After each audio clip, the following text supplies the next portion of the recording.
Welcome to Last First Date Radio, featuring interviews with experts in dating, relating, and mating in midlife. And now, here's your host, Sandy Weiner.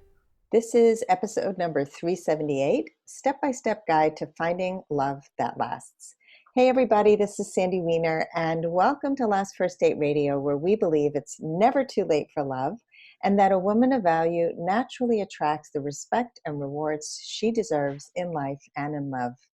What is a woman of value, you might ask? She's somebody who shows up, stands up, and speaks up for the values that are important to her. And every week I bring you a tip about how to be that woman of value. This week is be vulnerable.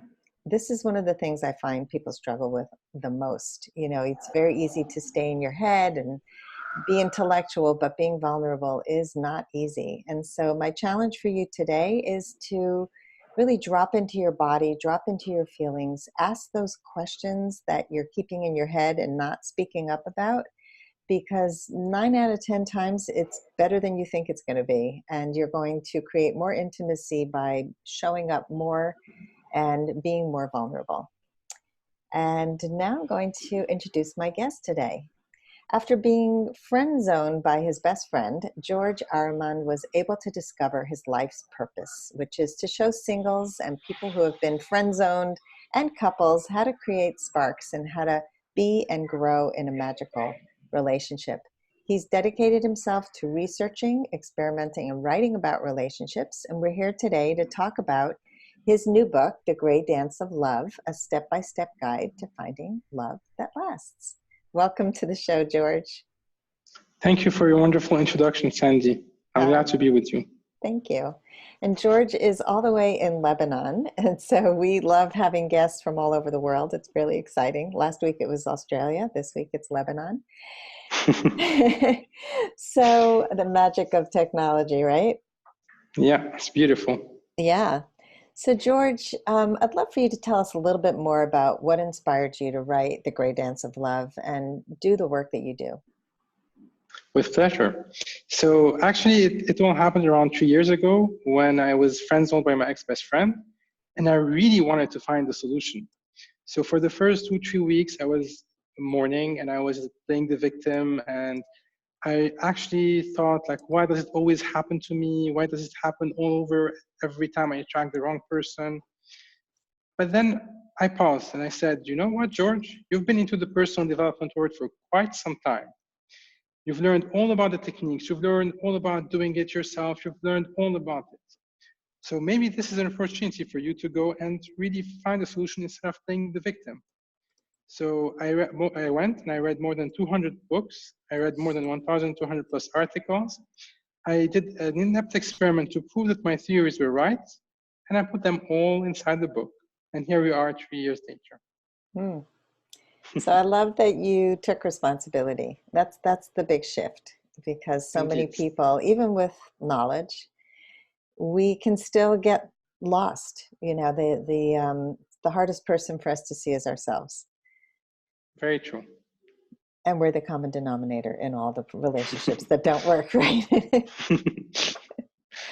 So when you say ex-best friend, was this somebody you were romantically involved with, or just a platonic relationship? It was more of a platonic relationship. So we really liked each other. We were really very, very close. And I was into her. She wasn't into me. There was a very brief period of time where she was into me. But then I shifted my energy and things didn't go according to plan. So it is what it is. So you came to some conclusions, and we're going to talk about that today. With pleasure. So you have 8 characters that you've identified that show up in our love lives. Can you talk about those? Yes, with pleasure. So actually, when I was doing all my research, I really identified 8 different relationship archetypes or relationship characters in which we all belong to. Of course, those are extremes. So we don't belong to one. We belong to a combination of all of them in general. And so I'm going to start with I'm going to go 2 by 2. The first 2 are Mr. and Mrs. Bad Sparks.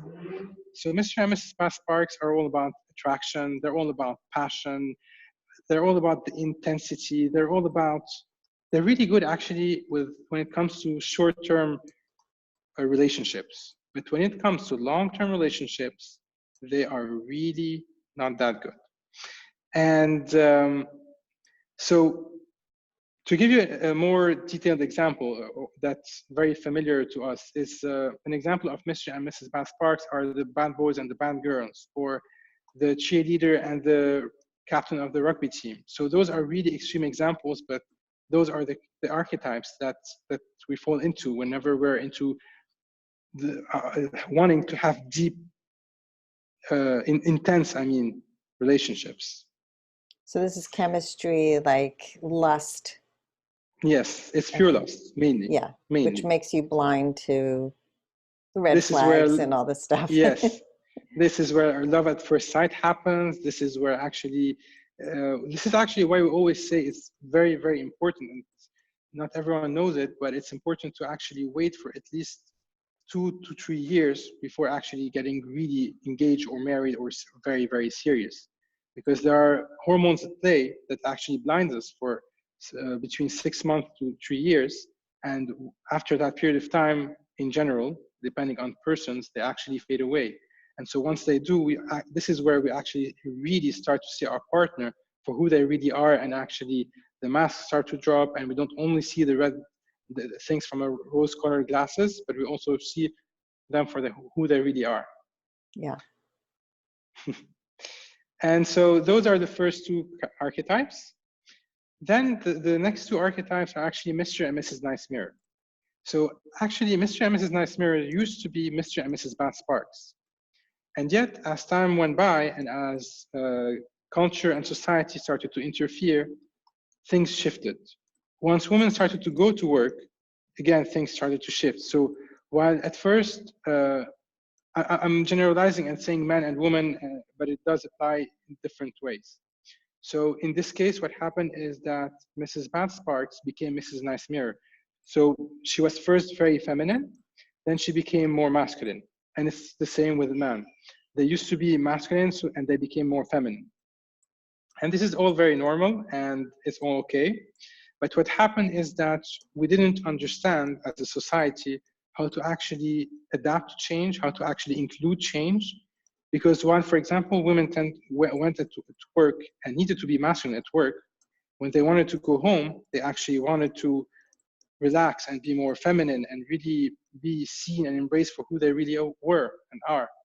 And they weren't able to do that because at the same time, they didn't really know how, because of a long time of being more masculine, and men at the same time weren't aware of that. So it's nobody's fault. It's just the way things evolved.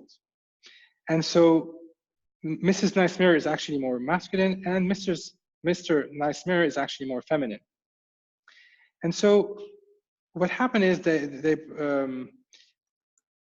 actually good as friends in general.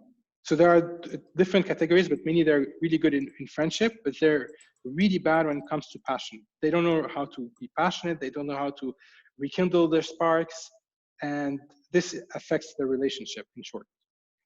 So that's because they've shifted roles in terms of their energy, and more or less. So they don't have the polarity that is required for attraction. It started as that, but it went even deeper later. So they developed more of an entitlement mentality and lots of other evolvement that happened, because at first it was a trigger of actually masculine and feminine, but then it went even further than that. Okay. And so they brought children, Mr. and Mrs. Friend Amore. And so Mr. and Mrs. Friend Amore are actually the tomboy and the doormat. So the tomboy is actually the lady who actually loves to play basketball with the guys, and the doormat is actually the guy who tries to please everyone, every time, anywhere, any place. And it's not their fault again, because they are not aware of their core energy. So what happened is that as they grew up, they modeled a feminine father and a masculine mother. And hence, this is where they are. And so all those are actually 6 archetypes. Mm-hmm. And in my book, I talk about how each of those 6, each has qualities, advantages, and disadvantages.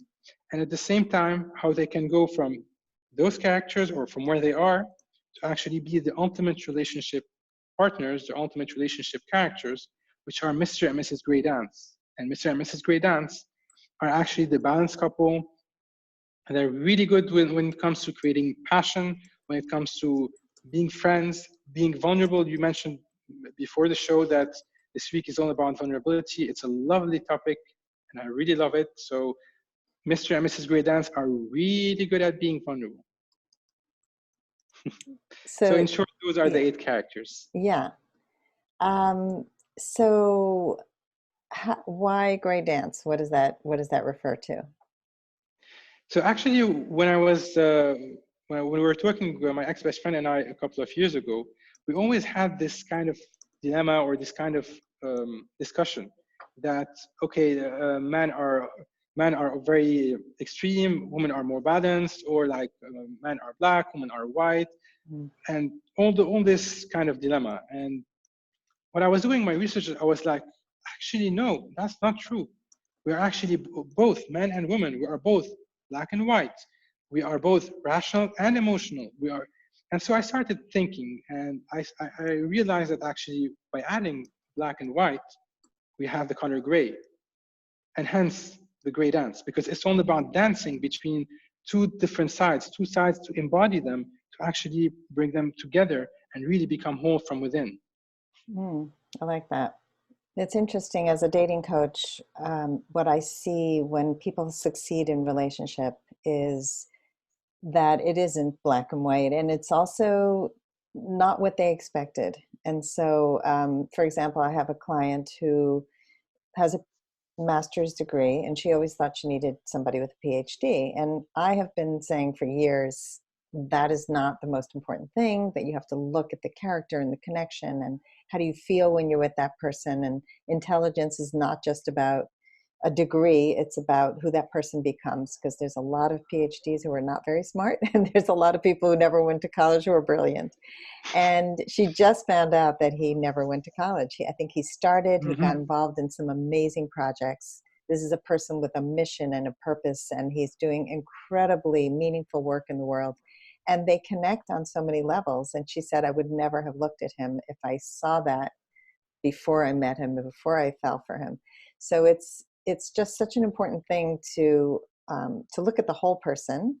And also what really appeals to her about him is that he's both very sure of himself and confident in who he is, but he also knows how to go deeper and be in touch with his feminine energy. And she is the same. She can be very stuck in her intellect and has learned to sink into her feminine.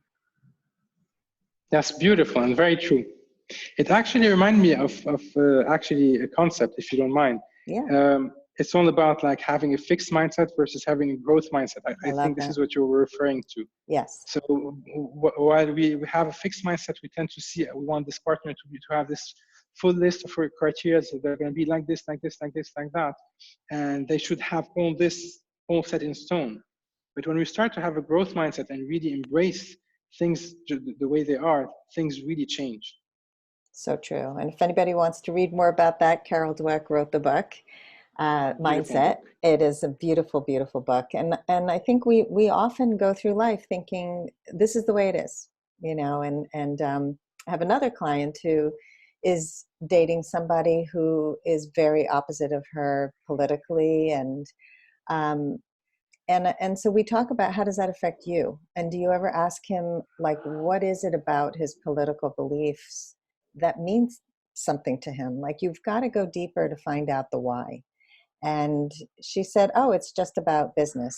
That's it. Doesn't have to do with aligning with the values of the politician, but more about this person has influenced business in a good way.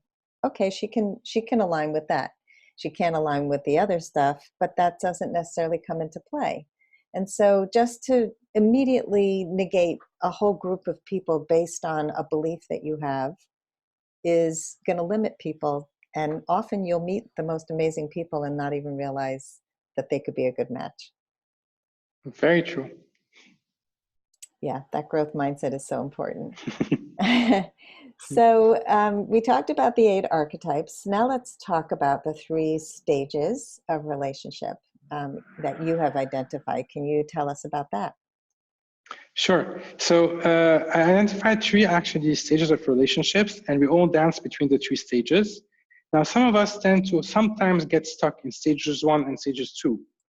And it's important to actually de-stuck it, to actually really flow and be in the flow of all three stages.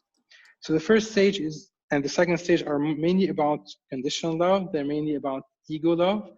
There's a lot of ego involved in it. And it's not bad in itself, but being stuck there is not a good idea. And stage 3 is actually more about unconditional love, really accepting the person that or our partner just the way they are. So stage 1 is mainly about passion. It's mainly about lust and passion and attraction and all those beautiful feelings that we all love to have and do. Stage 2 is more about the reverse of power. We already mentioned it before, when the woman actually becomes more masculine and the man becomes more feminine. This leads to actually a shift in how the relationship is. And it's important because while in the first stage it was all about romance and attraction and all the dating skills, and it was great.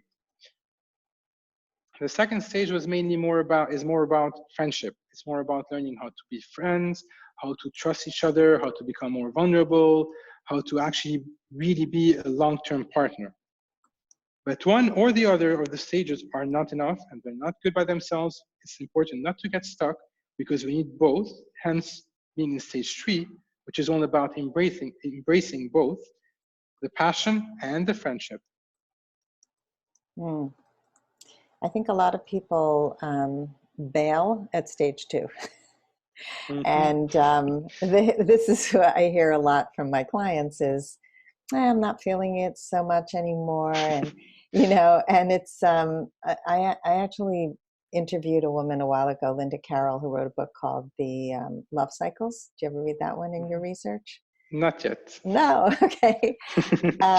And she talks about the ebb and flow of relationship. And she herself had been in mostly narcissistic relationships because that was her upbringing, and she was very attracted to people who were not available.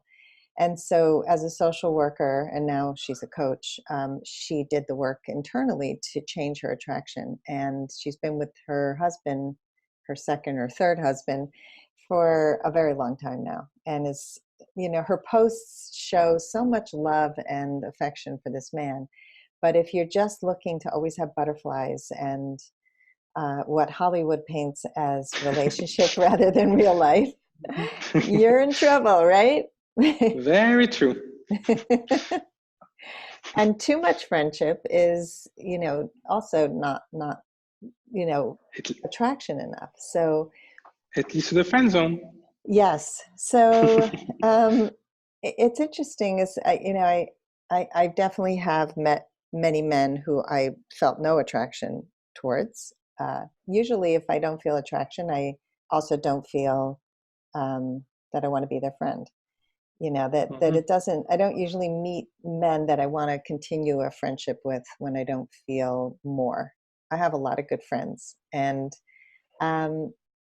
but so let's say somebody started with the friendship, because that a lot of relationships do begin in friendship, and suddenly they realize, oh my God, this is somebody I feel a real attraction for. Have you seen that? And how does that transition happen? Yeah, it's actually very beautiful, and it's really important because friendship is actually a very strong base for a good relationship, a good lasting and long relationship. Because the sparks, they come and go. Of course, we can recreate the sparks, and it's not that hard. It's very easy, actually. But this is not what actually keeps us together. What keeps us together is more actually the friendship, because it's the things that we have in common. It's the way we look at things, the values we have in common, and all this part that is actually really very important, and that we can't find it with anyone. I do mention actually in my book, we can actually create attraction and sparks with almost anyone. But to build a true friendship, that we need to have someone special to do that with. Yeah. Yeah, it's true. And I think a lot of people don't realize what the key ingredients are for friendship, or even what their point of view, their worldview is. And So what I did for my clients is create something I call an operating manual.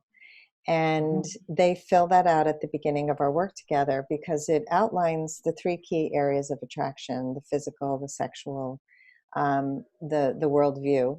And so physical needs, meaning if you're not getting your needs met, how much sleep you need, how much you need to eat, what you need to eat, when, all the stuff that people take for granted but often give up in relationship when they're starting, and they're like, I've had clients who have a meditation practice that they give up and they're feeling out of sorts and they're eating food they don't like, and now they're getting grouchy and they're pushing the partner away.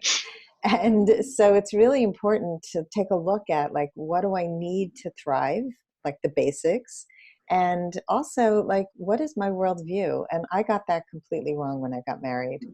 I thought on paper we had a similar way of looking at the world, of how to raise children, of religion, the way we looked at things, but it wasn't the same. And when crisis hit, we went in opposite directions. And I think when you have a shared worldview, you stay together more. You know that you're functioning along the same lines. Beautiful, and you're very true.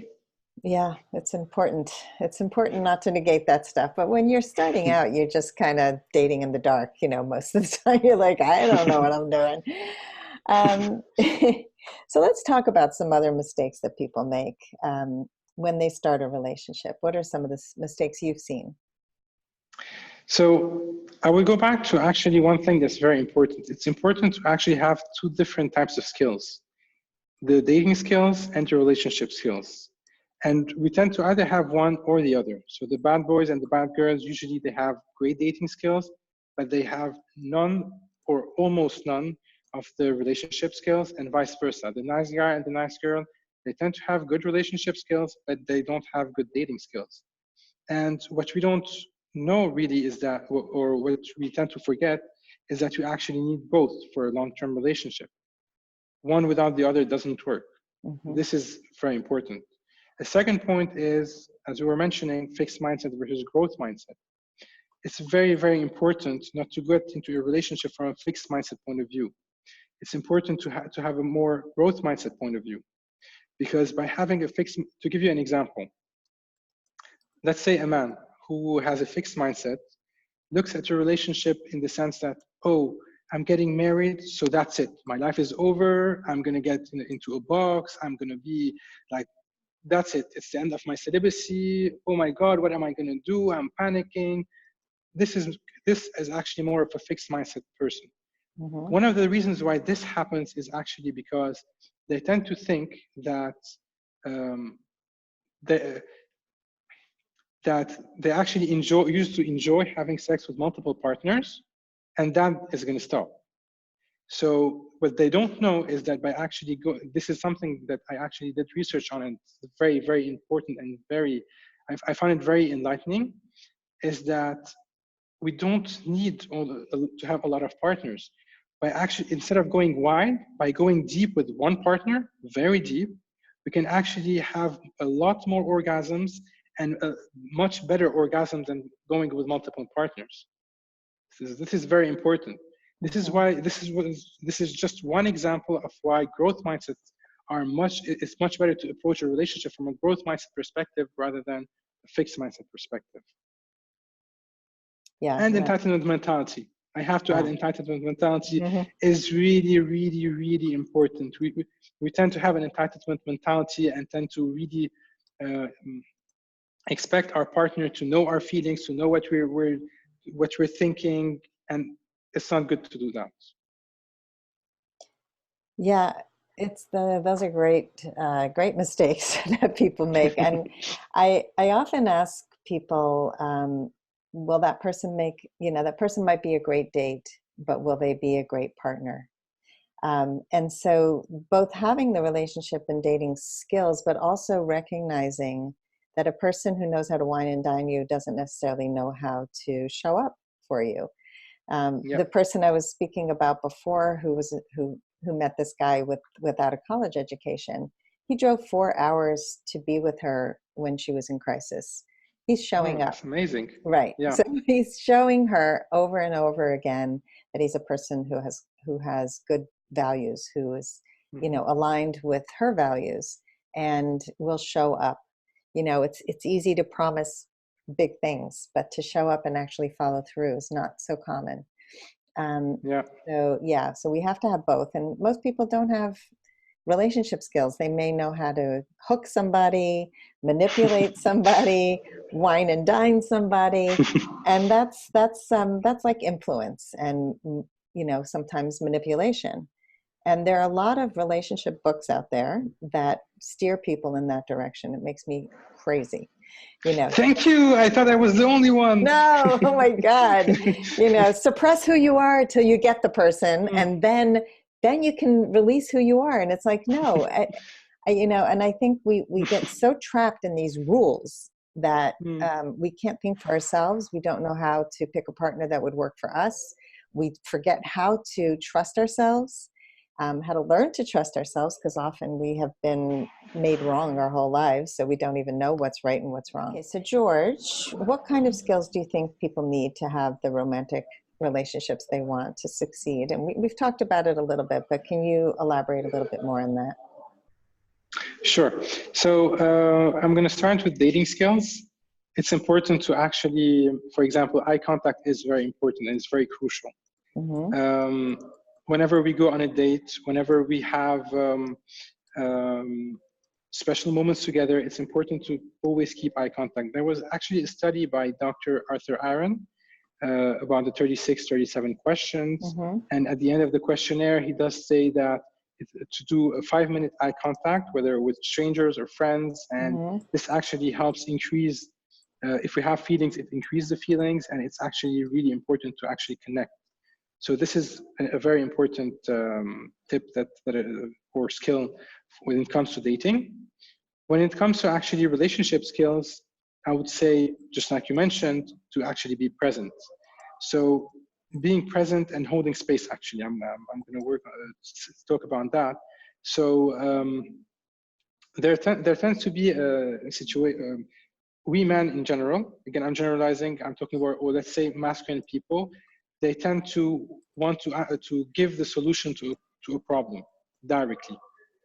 But this in general is not really recommended, because when there's a masculine and a feminine person, when a feminine person comes and actually talks about their problem, what they want the masculine person is not to answer to give a solution to their problem. What they want is for them to hold space. They want for them to feel good. They want for them to actually really enjoy, to feel safe, to actually be in a place where they can actually feel that they are in a safe space to share their feelings. And so this is a very crucial and important skill when it comes to relationships skills. Yeah, just totally agree with that one. And what I do is I teach women to advocate for themselves. So people can't read your mind. So a lot of men are not as evolved as you, and they think it's helpful. And a lot of women give unsolicited advice too. This is not just a masculine male thing. It's you want to help. And so we have to let people know, I appreciate that you want to help, and what would be more helpful to me would be, and to really set those boundaries so that people can start to see what makes you happy. But it's amazing how few people have the courage to say those things. They're afraid if they speak up, they're going to push someone away. And I think vulnerability. Yes, vulnerability. Yeah. It's just so important. This has been really fantastic, and this is a conversation that obviously could go on for hours, but we don't have hours.